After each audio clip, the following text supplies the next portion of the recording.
Hello students, you are most welcome in learn easy classes. Myself Urvashi. और आज हम discuss करने वाले हैं बायोमोलिक्यूल्स का लेक्चर नंबर 3, जिसमें कि हम एंजाइम्स के बारे में पढ़ने वाले हैं। प्रीवियस लेक्चर यानी कि लेक्चर 1 और 2 में हमने बायोमोलिक्यूल्स के बारे में जान लिया था एंड एमिनो एसिड्स और प्रोटीन्स के बारे में भी हम पढ़ चुके थे। तो गाइस, अगर आपने प्रीवियस लेक्चर नहीं देखे हैं then please click the link which I have already given in the description box. तो चलिए अब हम स्टार्ट करते हैं। एंजाइम्स, एंजाइम्स क्या है? एंजाइम्स का नाम तो सबने सुना होगा बच्चों। ओके बच्चों, तो अब हम जानते हैं एंजाइम्स के बारे में। एंजाइम्स बहुत इंपॉर्टेंट रोल प्ले करते हैं हमारी इसेंशियल लाइफ प्रोसेसेस में, क्योंकि जो भी हमारी लाइफ प्रोसेसेस के दौरान केमिकल एक्टिविटीज होती है उनको इनिशिएट और रेगुलेट करने का जो काम करते हैं वो एंजाइम्स ही करते हैं। तो एंजाइम्स की स्टडी भी उतनी ही इम्पोर्टेंट है। तो एंजाइम का एक्चुअली क्या होते हैं? Enzyme, an enzyme is a protein और RNA produce by a living cell. Living cell के थ्रू ही ये एंजाइम्स प्रोड्यूस होते हैं और इनका जो नेचर होता है वो क्या होता है? केमिकली ये it's a type of protein और आरएनए। प्रोटीन्स हमने क्या पढ़ा था कि एमिनो एसिड्स के पॉलीमर्स होते हैं, तो एंजाइम भी क्या है? टाइप ऑफ प्रोटीन्स है। There are some nucleic acid that behave like enzymes called the ribozymes. कुछ न्यूक्लिक एसिड भी हैं जो कि एंजाइम की तरीके से बिहेव करते हैं and these are called the ribozymes. They are called the biocatalyst. जो एंजाइम्स होते हैं हम उन्हें बायोकैटलिस्ट क्यों कहते हैं? क्योंकि ये कैटलिस्ट की तरीके से एक्ट करते हैं। कैटलिस्ट का क्या काम होता है? किसी भी केमिकल इक्वेशन में, केमिकल रिएक्शन में कैटलिस्ट क्या करते हैं? रिएक्शन को इनिशिएट कर देते हैं, रिएक्शन के रेट को इंक्रीज और डिक्रीज कर देते हैं। और बायोकैटलिस्ट का मतलब कि ये बायोकैटलिस्ट है, लिविंग ऑर्गेनिज्म में प्रोड्यूस होते हैं और लिविंग ऑर्गेनिज्म के अंदर जो भी केमिकल प्रोसेस होती है उन्हें इनिशिएट करने का, उन्हें इंक्रीज करने का और डिक्रीज करने का जो काम होता है, यानी कि एक कैटलिस्ट की तरीके से ये बिहेव करते हैं। So that's why these are called the biocatalyst. तो अगर हम बायोकैटलिस्ट पूछ लें तो सेम टर्म है आपका, एंजाइम और बायोकैटलिस्ट दोनों आपके सेम है। Enzymes are synthesised by the living cell. Enzymes act as a metabolic regulator. जितनी भी मेटाबॉलिक एक्टिविटीज होती हैं उन सबको रेगुलेट करने का काम कौन करता है? एंजाइम। तो एंजाइम कितना इंपॉर्टेंट है? प्रोटीन से बनता है, कुछ न्यूक्लिक एसिड भी आपके, यानी कि न्यूक्लिक एसिड राइबोजाइम भी आपके एंजाइम की तरह बिहेव करते हैं। एंजाइम को बायोकैटलिस्ट भी कहते हैं, लिविंग सेल में सिंथेसाइज होते हैं और मेटाबॉलिक एक्टिविटीज को रेगुलेट करते हैं। एंजाइम का जो स्ट्रक्चर होता है, क्योंकि enzyme it's a type of protein, तो प्रोटीन में जिस तरीके से प्राइमरी स्ट्रक्चर, सेकेंडरी और टर्शियरी स्ट्रक्चर होता है उसी तरीके से एंजाइम में भी primary, secondary and tertiary structure आपका होता है। Some antibodies act as enzyme called the enzymes. कुछ एंटीबॉडीज जो होती हैं वो भी एंजाइम की तरीके से, बायोकैटलिस्ट की तरीके से फंक्शन करती हैं and such antibodies are called the enzymes. जो भी पॉइंट्स मैंने यहाँ पर आपको हाइलाइट्स किए हैं या जो पॉइंट्स मैं आपको बता रही हूँ प्लीज उसको नोट करते जाइएगा, क्योंकि बायोकेमिकल बायोमोलिक्यूल्स की जो ये सीरीज है इसके खत्म होने के बाद मैं आपको एमसीक्यूज की एक सीरीज दूंगी और वो जब आप सॉल्व करोगे तो आप सेल्फ को इवेल्युएट कर पाओगे और सेल्फ का इवेल्युएशन तभी आपका सक्सेसफुल होगा जब आप इन लेक्चर्स के इंपॉर्टेंट पॉइंट्स को समझते जाएंगे। ओके गाइस, और क्या करते हैं enzymes? Speed up chemical reaction. जो भी केमिकल रिएक्शंस होती है उसको इंक्रीज कर देते हैं। Required in small amount. यहाँ पर ये भी बहुत इंपॉर्टेंट है, ऐसा नहीं है कि एंजाइम्स की बहुत लार्ज अमाउंट की रिक्वायरमेंट पड़ती है किसी भी केमिकल रिएक्शंस को इंक्रीज करने के लिए। बहुत स्मॉल अमाउंट होता है एंजाइम्स का जो कि रिक्वायर्ड होता है किसी भी केमिकल रिएक्शंस में। Specific in action. Enzymes action में भी स्पेसिफिक होते हैं, इसके बारे में अभी हम लेक्चर में आगे और डिस्कस करेंगे। स्पेसिफिक मतलब एक पर्टिकुलर एंजाइम एक पर्टिकुलर टाइप की केमिकल रिएक्शंस के लिए ही यूज होगा। अब ये क्यों होगा इसके बारे में हम आगे एंजाइम की जब पूरा एक्शन डिस्कस करेंगे तो मैं आपको बताऊंगी। तो क्लियर हो गया बच्चों की एंजाइम एक्चुअली में क्या है। अब हम समझ लेते हैं कुछ एंजाइम के डिस्कवरी के बारे में। बुचनर डिस्कवर्ड एंजाइम्स इन ईस्ट। सबसे पहले एंजाइम को डिस्कवर्ड किया गया था ईस्ट सेल में। और किसने डिस्कवर किया था? बुचनर ने। ये क्वेश्चन भी कई बार आपका नीट में भी पूछ देते हैं।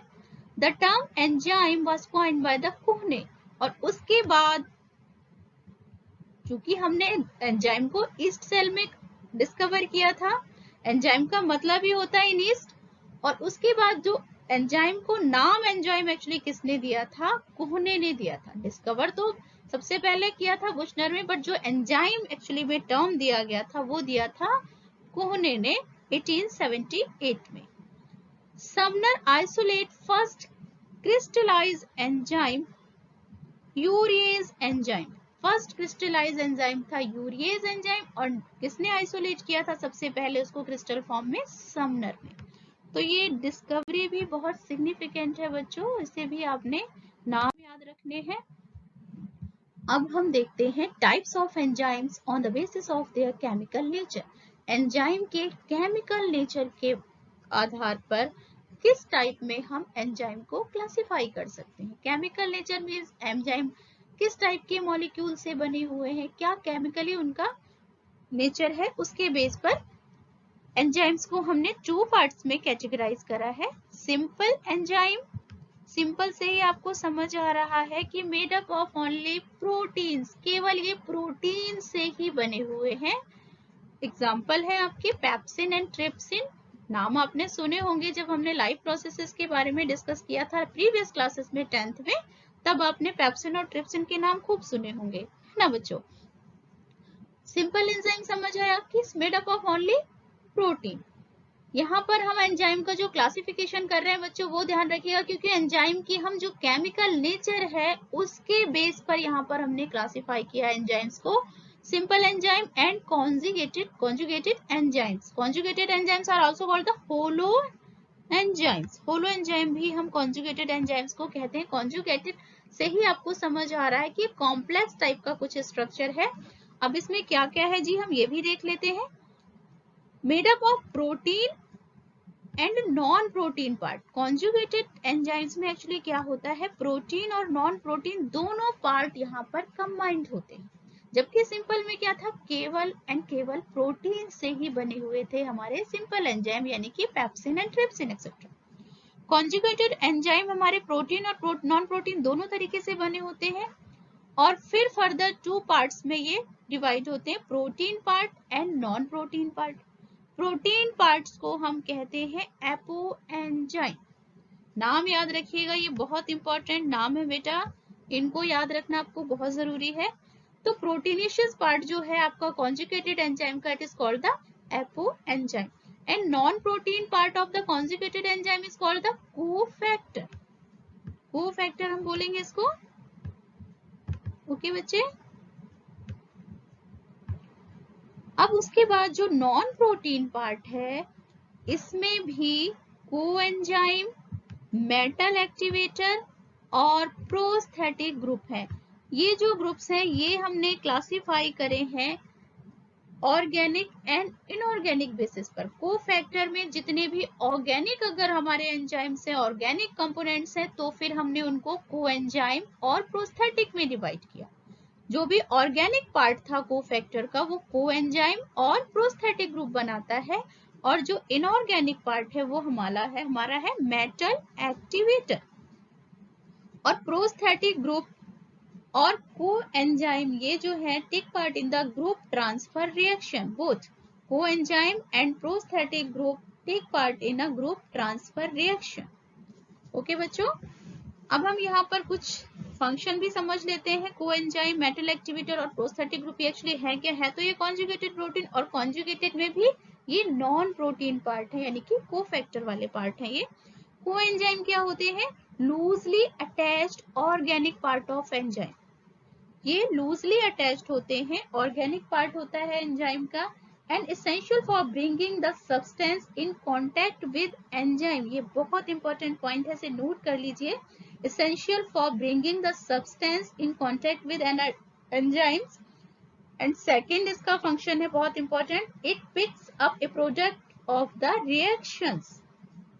ओके, अब इसके एग्जाम्पल से हमारे विटामिन हो गए, AMP, ADP, NAD, NADP, FMN, FAD, lactic acid etcetera.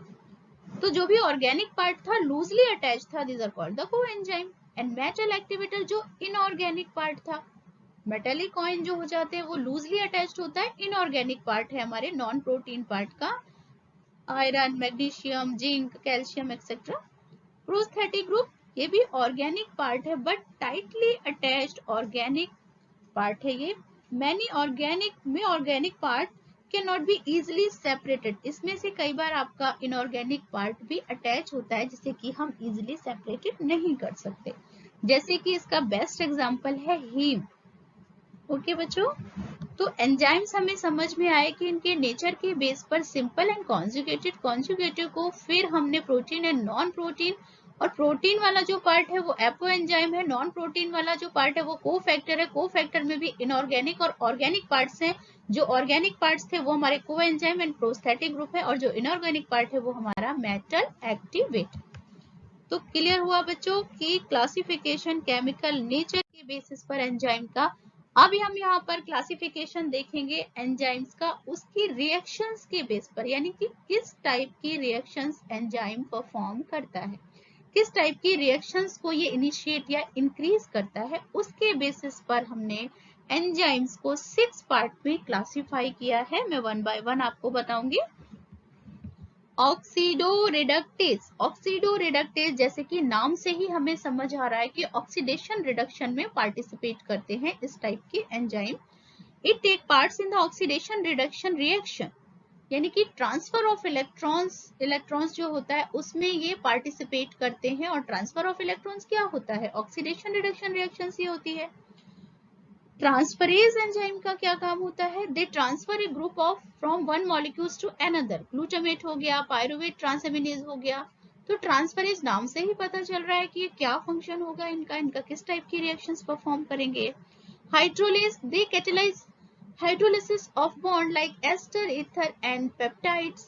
Lyase, the enzyme causes cleavage, removal of group without hydrolysis. Okay. Isomerase facilitate the conversion of isomers, geometric isomers और optical isomers. Isomerase enzyme जो होता है वो किसी भी isomers को उसके geometric isomers या ऑप्टिकल आइसोमर्स में कन्वर्ट करने का काम करता है। लाइगेज का क्या फंक्शन होता है, catalyse the synthesis of two molecular substrate into one molecule compound with the release energy. दो मॉलिक्यूल सबस्ट्रेट को एक मॉलिक्यूल सबस्ट्रेट में सिंथेसाइज करने के लिए कैटलिस्ट का काम करता है और एनर्जी भी रिलीज होती है। तो यहाँ पर हमने देखा कि टाइप्स ऑफ रिएक्शन के बेस पर हमने एंजाइम को 6 पार्ट में कैटेगराइज किया, oxidoreductase, transferase, hydrolase, lyase, isomerase and ligase. Easy था बच्चों, इसको समझने में तो ऐसा कोई मुश्किल नहीं हुआ होगा। अब हम एंजाइम का नॉमेनक्लेचर भी समझ लेते हैं कि एंजाइम का एक्चुअली जब हमने नेम दिए होंगे एंजाइम के तो वो किस बेस पर नाम दिया, क्योंकि विदाउट नेमिंग तो हम उसकी स्टडी एंजाइम की कर ही नहीं सकते। बट जो नॉमेनक्लेचर है दिया है, उसका कुछ नाम दिया है, उन्हें हमने क्लासिफाई किया है, तो उसका कुछ ना कुछ बेस होगा, तो उसके बारे में भी हम समझते हैं।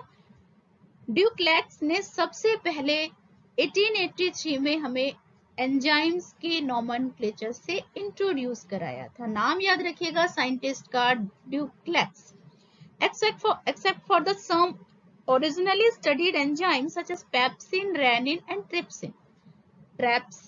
पेप्सिन, ट्रिप्सिन एंड रेनिन को छोड़कर जितने भी एंजाइम हैं उनके लास्ट में जो सफिक्स यूज होता है वो हम यूज करते हैं एज। लाइपेज जैसे हम यूज करते हैं, एमाइलेज हम यूज करते हैं, तो इस तरीके से हम एंजाइम के लास्ट में एज लगा देते हैं। बट ये जो एंजाइम थे हमारे pepsin, rennin and trypsin originally studies enzyme है और इनके पहले हम एज नहीं लगाते। इनको छोड़कर मोस्टली जो एंजाइम है उनके लास्ट में हम सफिक्स क्या लगाते हैं बच्चे, एज लगाते हैं, ASE, ase. The International Union of Biochemistry IUB initiated a standard of enzyme nomenclature which recommended that the enzyme names indicate both the substrate acted upon and the type of reaction catalyzed। जो enzyme का जो नाम होता है वो दो part में होता है। एक तो जो फर्स्ट नेम होता है वो उस सबस्ट्रेट के नेम पर होता है जिस पर कि वो एंजाइम एक्ट कर रहा होता है। यानी कि फर्स्ट नेम जो एंजाइम का होता है वो सबस्ट्रेट के नेम पर होता है जिस पर कि एंजाइम एक्ट करता है, और जो सेकंड पार्ट होता है एंजाइम का वो होता है किस बेस पर होता है, टाइप्स ऑफ रिएक्शन कैटेलाइज, किस टाइप की रिएक्शन को वो पर्टिकुलर एंजाइम कैटेलाइज कर रहा है। यानी कि दो पार्ट में हम एंजाइम के नाम को समझेंगे। First part is the name of the substrate for the enzyme, second part is the type of reaction. Clear हो गया बच्चे कि फर्स्ट पार्ट में हमने क्या देखना है कि सबस्ट्रेट क्या है, और दूसरे में हमें देखना है कि टाइप्स ऑफ रिएक्शन क्या है जो कि कैटेलाइज हो रही है पर्टिकुलर एंजाइम्स के थ्रू। सपोज हम इस एग्जांपल से समझ लेते हैं लैक्टेट डिहाइड्रोजिनेज। यहाँ पर जो ये फर्स्ट पार्ट है लैक्टेट, यानी कि जो एंजाइम का सबस्ट्रेट है वो तो है लैक्टेट जिस पर कि वो एक्ट करेगा, और जिस टाइप की रिएक्शन कैटेलाइज करेगा वो है डिहाइड्रोजिनेज। तो और लास्ट में क्या लग गया, सफिक्स इज। तो इस तरीके से एंजाइम्स को हम नोमेनक्लेचर के थ्रू इसका कोई नाम देते हैं। नोमेनक्लेचर का क्या मतलब, उसको नाम देना। जैसे हमारा तुम्हारा नाम होता है रिंकी पिंकी बबलू होता है ना बच्चे, तो इसी तरीके से एंजाइम को भी नाम देना जरूरी है। अगर नाम नहीं देंगे तो हम उन्हें कैसे आइडेंटिफाई करेंगे, कैसे स्टडी करेंगे। ठीक है, तो क्लियर हो गया बच्चे कि किस तरीके से हम एंजाइम को नेम कर देंगे। अब हम कुछ एंजाइम्स के बारे में कुछ और टर्म्स भी समझ लेते हैं। एक्सो एंजाइम क्या होते हैं, functional outside the living cell, ये सेल के बाहर ये फंक्शन करते हैं। Enzymes present in the digestive juice, digestive juice में कौन सा एंजाइम प्रेजेंट था बच्चे, पेप्सिन। पेप्सिन हो गया, ट्रिप्सिन हो गया, एरेप्सिन हो गया, ये सारे एंजाइम हैं जो कि लिविंग सेल के बाहर फंक्शन करते हैं। लाइसोजाइम है जो टीयर्स में, जो कि टीयर्स में होता है लाइसोजाइम, यानी कि ये सेल के, लिविंग सेल के आउटसाइड में अपना फंक्शन करते हैं। और एंडो एंजाइम्स क्या होते हैं, जो कि अपना functions within the cell perform करते हैं, फंक्शनल इनसाइड लिविंग सेल, तो एंडो एंजाइम हो गए। और इसका बेस्ट एग्जांपल है जो क्रैब साइकिल हमने पढ़ी थी रेस्पिरेशन में, एरोबिक रेस्पिरेशन में, थोड़ा सा रिकॉल करिएगा, हमने प्रीवियस क्लासेस में पढ़ी थी ये enzymes of Krebs cycle inside mitochondria. Krebs cycle जो एरोबिक रेस्पिरेशन होती है उसको हम क्रैब साइकिल बोलते हैं, और वो कहाँ पर कंप्लीट होती है, इनसाइड द माइटोकॉन्ड्रिया। तो जो भी एंजाइम है वो फंक्शन कहाँ करेंगे, inside the living cell. Okay, तो एंजाइम ऑफ ग्लाइकोलिसिस, ग्लाइकोलिसिस की जो एंजाइम है, ग्लाइकोलिसिस की जो प्रोसेस है ये भी आपकी रेस्पिरेशन की पार्ट है। तो ये एंजाइम भी आपके inside the cytoplasm he function करते हैं। तो जो भी आपके एक्सो एंजाइम है वो outside the living cell function करेंगे, और एंडो एंजाइम है functional inside the living cell. Example याद रखिएगा, बहुत इंपॉर्टेंट एग्जांपल है, मैंने यहाँ पर अंडरलाइन भी कर दिया है। सबस्ट्रेट क्या होते हैं, रिएक्टेंट क्या होते हैं, और प्रोडक्ट क्या होते हैं, हम इसके बारे में भी जान लेते हैं, क्योंकि जब हम एंजाइम की मैकेनिज्म को समझेंगे तब ये टर्म हमें समझने बहुत जरूरी हो जाएंगे। सबस्ट्रेट क्या होता है, the biochemical which is accepted by an enzyme is known as the substrate. Biochemical जो भी पार्ट है किसी भी मॉलिक्यूल्स का, बायोकेमिकल पार्ट जो कि किसी एंजाइम के थ्रू एक्सेप्ट किया जाता है, एंजाइम से अटैच होता है, वो होता है हमारा सबस्ट्रेट। और रिएक्टेंट क्या होते हैं, जो भी केमिकल्स इन्वॉल्व होते हैं केमिकल रिएक्शन में, these are called the reactant. Reactant आपको 2 हो सकते हैं, 3 हो सकते हैं। और प्रोडक्ट क्या होता है, यू नो वेरी वेल, सबको पता है प्रोडक्ट क्या होता है, chemical formed after the completion of reaction, reaction के बाद जो भी आपका बन जाता है वो आपका प्रोडक्ट बनता है। ओके बच्चे, अब समझते हैं हम एक्टिव साइट और एक्टिव स्पॉट्स क्या होते हैं। ओके बच्चे, क्योंकि एंजाइम की मैकेनिज्म समझने से पहले हमें एक्टिव साइट समझनी बहुत जरूरी है। तो एक्टिव साइट क्या होती है, एक्टिव साइट से समझ आ रहा है कि वो साइट जहां पर कि एंजाइम से कोई सबस्ट्रेट बाइंड होता है। Active site of an enzyme is the chemically reactive group of the enzyme that facilitate the catalysis. Catalysis को facilitate कब करेगा, जबकि एक्टिव साइट पर कोई सबस्ट्रेट बाइंड हो जाएगा। तो एक्टिव साइट क्या हो गई, जहां पर कि कोई भी सबस्ट्रेट बाइंड होगा, और उस साइट पर ही केमिकली रिएक्टिव ग्रुप है जो वो फैसिलिटेट करेगा किसी भी कैटालिसिस को। एन एंजाइम में have 1 to several active site, ऐसा नहीं है कि किसी एंजाइम में केवल एक ही एक्टिव साइट हो सकती है, एक भी हो सकती है और एक से ज्यादा भी हो सकती है। और समझ लेते हैं एंजाइम की। हम एक्टिव साइट को यहाँ पर आप डायग्राम के थ्रू भी देख पा रहे हो कि ये अगर हम एंजाइम सपोज करें और ये है इसकी एक्टिव साइट। ओके बच्चे, ये है एंजाइम की एक्टिव साइट जहां पर की सबस्ट्रेट बाइंड होगा, और ये रहा हमारा सबस्ट्रेट। अब होता क्या है कि ये सबस्ट्रेट जो है वो इस साइट में, एक्टिव साइट में फिट हो जाता है जस्ट लाइक दिस, और क्या बनाता है, एंजाइम सबस्ट्रेट कॉम्प्लेक्स बन जाता है। आगे जब हम मैकेनिज्म समझेंगे तो हम इसके बारे में भी और डिस्कस करेंगे। अभी हम एक्टिव साइट के बारे में और समझ लेते हैं। An active site is an area of the enzyme which is capable of attracting and holding particular substrate molecule. ये बहुत इंपॉर्टेंट, किस टाइप के मॉलिक्यूल, किसको होल्ड और अट्रैक्ट करने के लिए ये साइट कैपेबल होती है, सबस्ट्रेट को। By its specific charge, size and shape. ऐसा नहीं है कि कोई भी एक्टिव साइट आपके किसी भी सबस्ट्रेट को एक्सेप्ट कर लेगी। हर एक्टिव साइट एक स्पेसिफिक होती है अपने आप में, और स्पेसिफिक टाइप के आपके सबस्ट्रेट को उसके साइज, शेप और चार्ज के बेस पर ही ये अलाउ करता है एक्टिव साइट की वो यहाँ पर अटैच हो सके और ये एक्टिव साइट इसे होल्ड कर सके। डिपेंड करता है कि ये इसका साइज, चार्ज और शेप क्या है। जैसे आपने लॉक और की देखा है ना कि हर ताले की चाबी, हर ताला हर किसी चाबी से नहीं खुलता, बस इतना ध्यान रखिएगा। इस तरह से एक्टिव साइट में भी हर कोई सबस्ट्रेट फिट नहीं होता, जो जिस ताले की चाबी है वो वहीं लगेगी। आगे हम पढ़ेंगे ना जब लॉक एंड की हाइपोथेसिस, तो आपको ताले और चाबी का जो ये फंडा है ना ये भी समझ में आ जाएगा, और ताला और चाबी समझ लिए तो पूरी की पूरी आपको एंजाइम की मैकेनिज्म समझ आ जाएगी। तो इतना तो समझ आ गया कि भाई एक्टिव साइट पर वही सबस्ट्रेट फिट होगा जो उसके लिए स्पेसिफिक है। तो एक्टिव साइट समझ में आ गई बच्चे। अब हम समझ लेते हैं बच्चे मैकेनिज्म ऑफ एंजाइम एक्शन। हम एक्टिव साइट के बारे में समझ चुके थे, अब हम देखेंगे कि मैकेनिज्म एक्चुअली किस तरीके से हमारा जो एंजाइम है वो एक्ट कैसे करता है।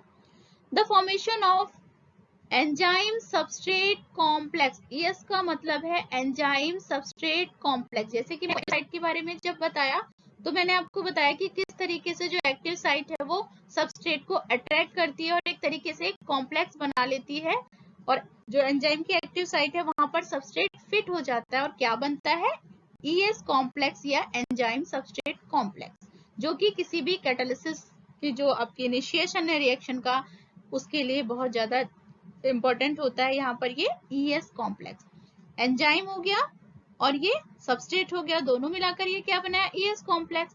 और ES कॉम्प्लेक्स के बाद जब क्या होता है, केमिकल रिएक्शन आपकी इंक्रीज हो गई, इनिशिएट हो गई रिएक्शन, और ये एंजाइम और प्रोडक्ट, और उसके बाद क्या होता है, प्रोडक्ट रिलीज हो जाता है एंजाइम से और एंजाइम फ्री हो जाता है, और फिर फर्दर ये आगे कंटिन्यू, फिर उसी तरीके से ये सबस्ट्रेट को अटैक करता है और ये कंटिन्यूटी में प्रोसेस होती रहती है।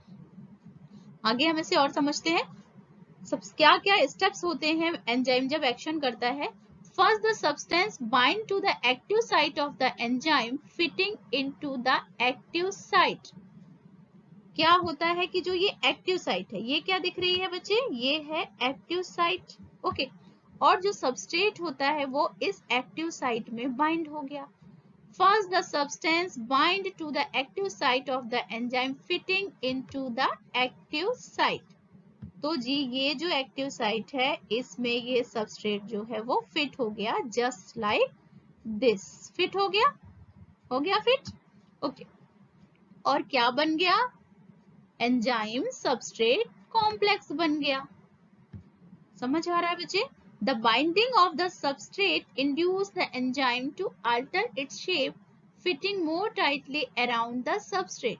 जब ये बाइंडिंग होती है तो ये जो एक्टिव साइट है इसका शेप भी थोड़ा सा अल्टर हो जाता है, मॉडिफाई हो जाता है, और ये जो सबस्ट्रेट है ये बिल्कुल टाइटली अटैच हो जाता है सबस्ट्रेट को, ये चारों तरफ ये अटैच हो जाता है।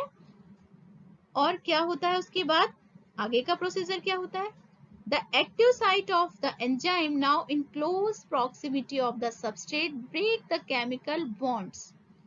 अब एक्टिव साइट जो होती है वो केमिकल बॉन्ड्स को ब्रेक कर देती है, okay, of the substrate and the new enzyme product complex is formed। अब क्या बन गया यहाँ पर, एंजाइम और प्रोडक्ट कॉम्प्लेक्स यहाँ पर बन गया, सबस्ट्रेट का जो बॉन्ड है वो ब्रेक हुआ और क्या बना यहाँ पर, एंजाइम प्रोडक्ट कॉम्प्लेक्स।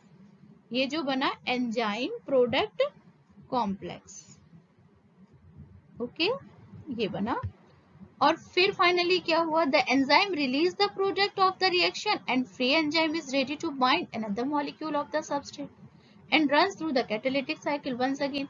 अब क्या हुआ जी, ये जो प्रोडक्ट है वो फ्री हो गया एक्टिव साइट से फ्री हो गया, रिलीज हो गया, और जो ये एंजाइम था ये फिर से फ्री हो गया, इसकी एक्टिव साइट यानी कि फिर से फ्री हो गई किसी दूसरे सबस्ट्रेट के साथ बाइंड होने के लिए। और इस तरीके से ये साइकिल कंटिन्यू होती रहती है।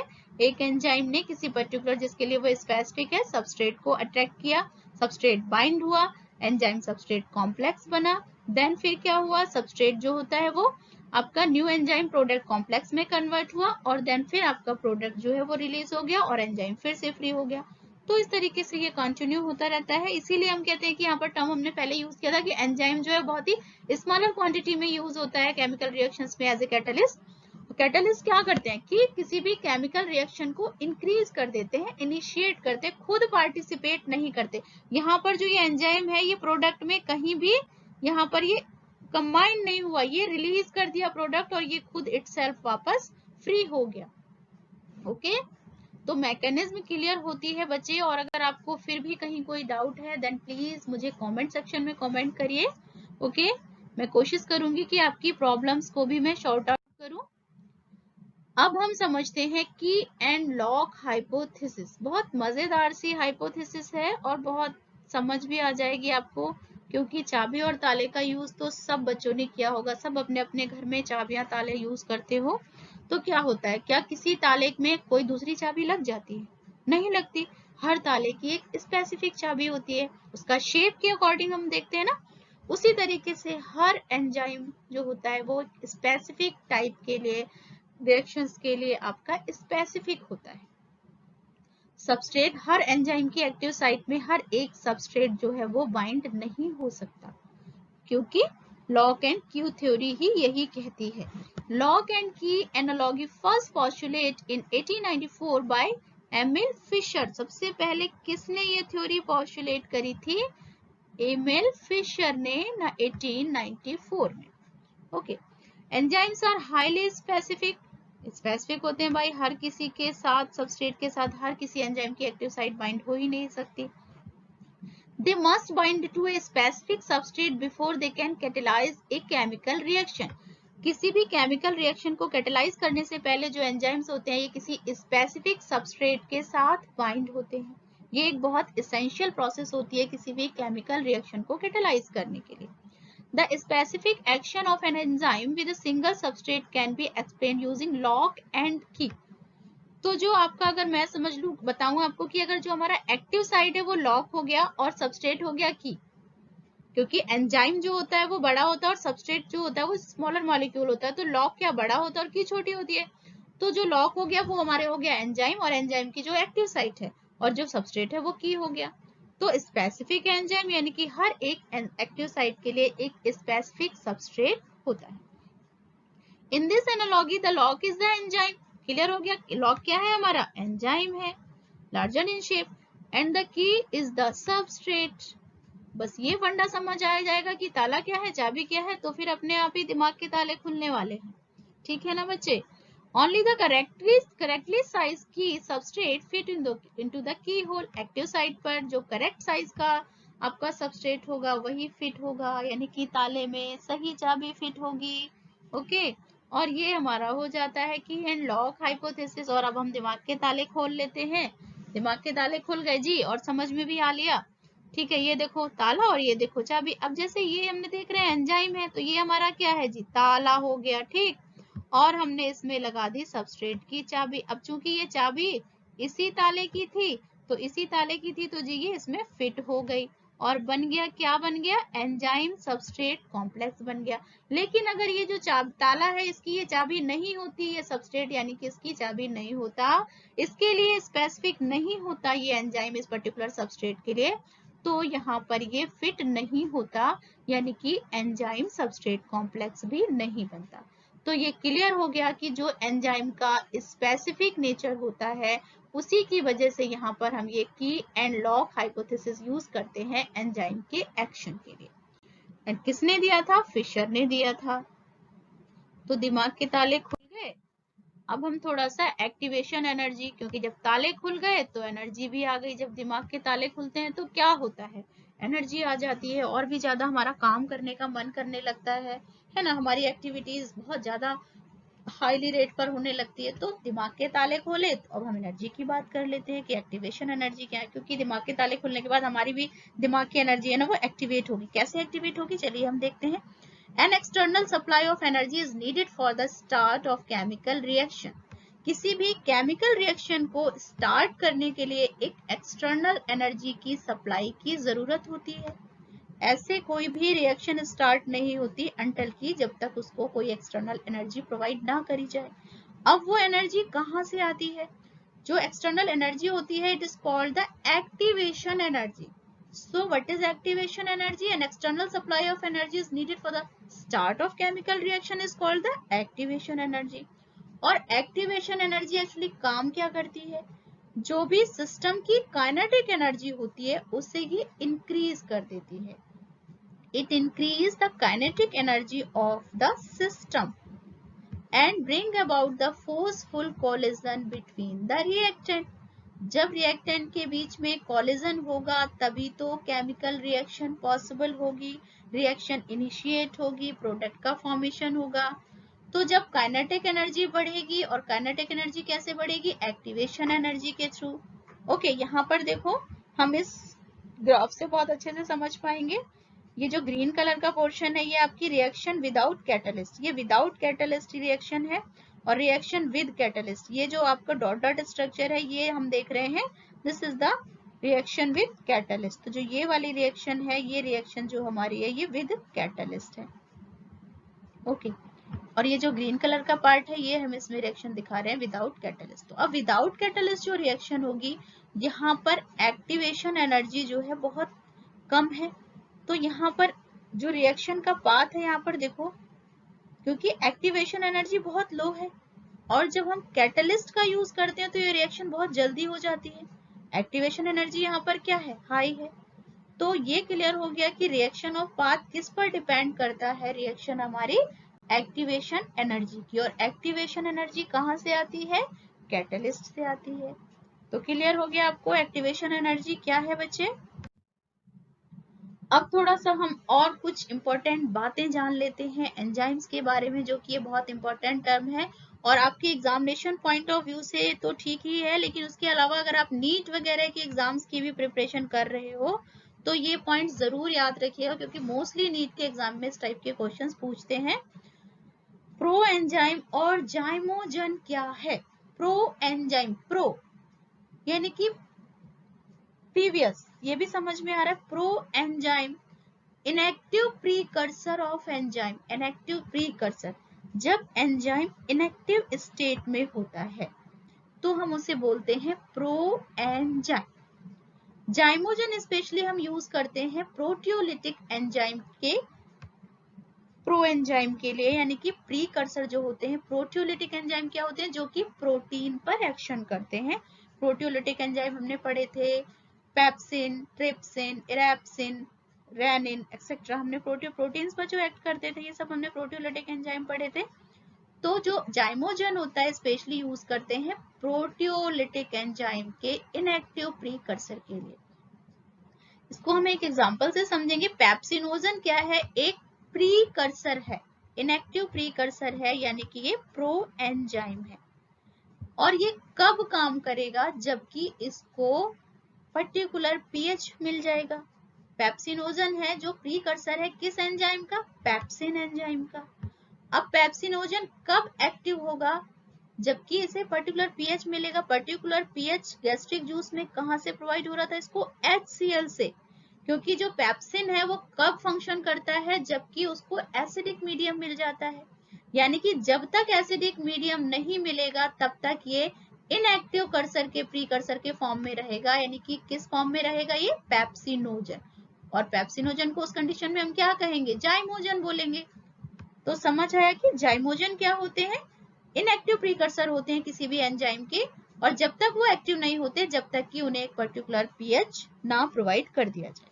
जैसे कि पेप्सिनोजन को जब एसिडिक मीडियम मिल जाता है तो वो पेप्सिन में कन्वर्ट हो जाता है, यानी कि एक्टिव एंजाइम में आपका ये कन्वर्ट हो जाता है। एलोस्टेरिक एंजाइम क्या होते हैं जी, allosteric enzyme, they are the enzyme which have separate areas यानी कि एलोस्टेरिक साइट्स भी हम इन्हें बोलते हैं। यहाँ पर मैंने हाईलाइट करा हुआ है, इसको नोट कर लीजिएगा कि एलोस्टेरिक साइट्स क्या होते हैं, एंजाइम्स में जो सेपरेट एरिया होते हैं डिफरेंट टाइप के मॉड्यूलेटर्स के लिए। जो भी मॉड्यूलेटर्स होते हैं, एलोस्टेरिक सब्सटेंस होते हैं, उनके लिए जो डिफरेंट एरियाज होते हैं, these are called the allosteric sites. तो कुछ ऐसे एंजाइम्स होते हैं जिसमें कि इनहिबिटर और एक्टिवेटर दोनों तरीके के एलोस्टेरिक साइट्स प्रेजेंट होती है। The substance which causes a change in allosteric site are known as the modulator. Allosteric substances क्या होते हैं, एक्टिवेटर भी हो सकते हैं और इनहिबिटर भी हो सकते हैं। एक्टिवेटर वो होते हैं जो कि किसी भी केमिकल रिएक्शंस को एक्टिवेट कर देते हैं, और इनहिबिटर क्या होते हैं कि उस केमिकल रिएक्शन को वो इनहिबिट कर देते हैं। तो यहाँ पर देखिए एलोस्टेरिक ये एंजाइम, अगर हम इसको एलोस्टेरिक एंजाइम कहें तो यहाँ पर देखो दो साइट्स हैं, दो एलोस्टेरिक साइट्स दिख रही है, एक ये एलोस्टेरिक साइट आपको यहाँ पर नजर आ रही है और एक एलोस्टेरिक साइट यहाँ पर ये है। तो ये एलोस्टेरिक साइट है जो एक्टिवेटर का काम करती है, यानी कि एक्टिवेट करती है रिएक्शन को। एक्टिव साइट है ये, active site correct confirmation for substrate, substrate यहाँ पर एक्ट हो जाएगा, यहाँ पर फिट हो गया और यहाँ पर एक्शन स्टार्ट हो जाएगा। Active site incorrect confirmation for substrate, अब ये जो एक्टिव साइट एलोस्टेरिक साइट है ये इनहिबिटर की तरह काम करेगी, क्योंकि यहाँ पर ये सबस्ट्रेट फिट ही नहीं होगा, और जब सबस्ट्रेट फिट नहीं होगा तो रिएक्शन कैसे इनिशिएट होगी। तो active site incorrect confirmation for substrate, allosteric inhibitor इस तरीके से काम करता है। ओके, तो क्लियर हो गया कि एलोस्टेरिक एंजाइम्स क्या होते हैं। अब हम कुछ समझ लेते हैं आइसो एंजाइम्स के बारे में। आइसो एंजाइम्स क्या होते हैं, ये होते हैं multiple molecular form of enzymes occurring in the same organism and having similar substrate activity. Similar substrate activity होती है और सेम ऑर्गेनिज्म में प्रेजेंट होते हैं। किसी भी एंजाइम के मल्टीपल मॉलिक्यूलर फॉर्म्स होते हैं ये। Over 100 enzymes are known to have isoenzyme. Suppose अगर हम अल्फा एमाइलेज की बात करें, डिफरेंट एमाइलेज, सलाइवरी एमाइलेज भी सिक्रीट हो रहा था, इंटेस्टाइनल में भी आपने जो पैंक्रियाटिक जूस था उसमें भी एमाइलेज सिक्रीट हो रहा था, तो अलग अलग तरीके से एमाइलेज सिक्रीट हो रहा था सेम ऑर्गेनिज्म में। तो यानी कि किस टाइप के एमाइलेज के आइसोएंजाइम हो गए। एमाइलेज के जो आइसोएंजाइम होते हैं वो होते हैं 16 टाइप के आइसोएंजाइम्स होते हैं एमाइलेज के, और लैक्टिक डिहाइड्रोजिनेज के कितने टाइप के आइसोएंजाइम होते हैं, 5 आइसोएंजाइम्स होते हैं, एंड अल्कोहल डिहाइड्रोजिनेज के 4 आइसोएंजाइम्स होते हैं। सो क्लियर हुआ कि आइसोएंजाइम्स क्या होते हैं। अब हम पूरा पढ़ने के बाद जरा ये समझ लें कि टर्नओवर नंबर क्या होता है। It is defined as the number of substrate molecules transformed per minute by enzyme molecules, यानी कि एक एंजाइम्स के थ्रू 1 मिनट में, पर मिनट में, हमने यहाँ पर डिस्कस कर रहे हैं, एक बार फिर से मैं आपको यहाँ पर मेंशन कर दूं, it is defined as the number of substrate molecules transform per minute. कितने सबस्ट्रेट मॉलिक्यूल्स किसी एक एंजाइम मॉलिक्यूल्स के थ्रू ट्रांसफॉर्म कर दिए जाएंगे 1 मिनट में। This is the turnover number. Suppose catalase जो एंजाइम है उसका टर्नओवर नंबर है 6 × 106 पर मिनट, यानी कि 1 मिनट में एक कैटलाइज एंजाइम जो है वो 6 × 106 सबस्ट्रेट मॉलिक्यूल को ट्रांसफॉर्म कर देगा। तो क्लियर हो गया बच्चे कि टर्नओवर नंबर क्या होता है। अब हम देखते हैं कि ऐसे कौन कौन से फैक्टर्स हैं जो कि एंजाइम की एक्टिविटीज को अफेक्ट करते हैं। टेम्परेचर, टेम्परेचर की वजह से भी एंजाइम की एक्टिविटी पर फर्क पड़ता है, वाटर का भी फर्क पड़ता है, पीएच पर भी एंजाइम आपके इनएक्टिव और एक्टिव होते हैं, सबस्ट्रेट का भी फर्क पड़ता है, अगर स्पेसिफिक सबस्ट्रेट है तब तो एंजाइम एक्टिव होगा, अदरवाइज एंजाइम आपका एक्टिव नहीं होगा। एंजाइम किस टाइप का है ये भी फर्क पड़ता है, इनहिबिटर्स पर का भी फर्क पड़ता है, अगर इनहिबिटर्स प्रेजेंट है तो एंजाइम की एक्टिविटी पर आपकी फर्क पड़ेगा, इन प्रोडक्ट पर भी फर्क पड़ता है, और एक्टिवेटर्स क्या है इस पर भी फर्क पड़ता है, और रेडिएशंस पर का भी फर्क पड़ता है। तो ये फैक्टर्स हमने याद रखने की कौन कौन से फैक्टर्स हैं जो कि किसी एंजाइम की एक्टिविटीज को अफेक्ट करते हैं। ओके बच्चों, आई होप कि आपको लेक्चर समझ आया होगा और आपको इस टॉपिक को पढ़ने में इंटरेस्ट भी आया होगा गाइज। तो चलिए मिलते हैं अब हम लेक्चर 4 में। Till then bye bye.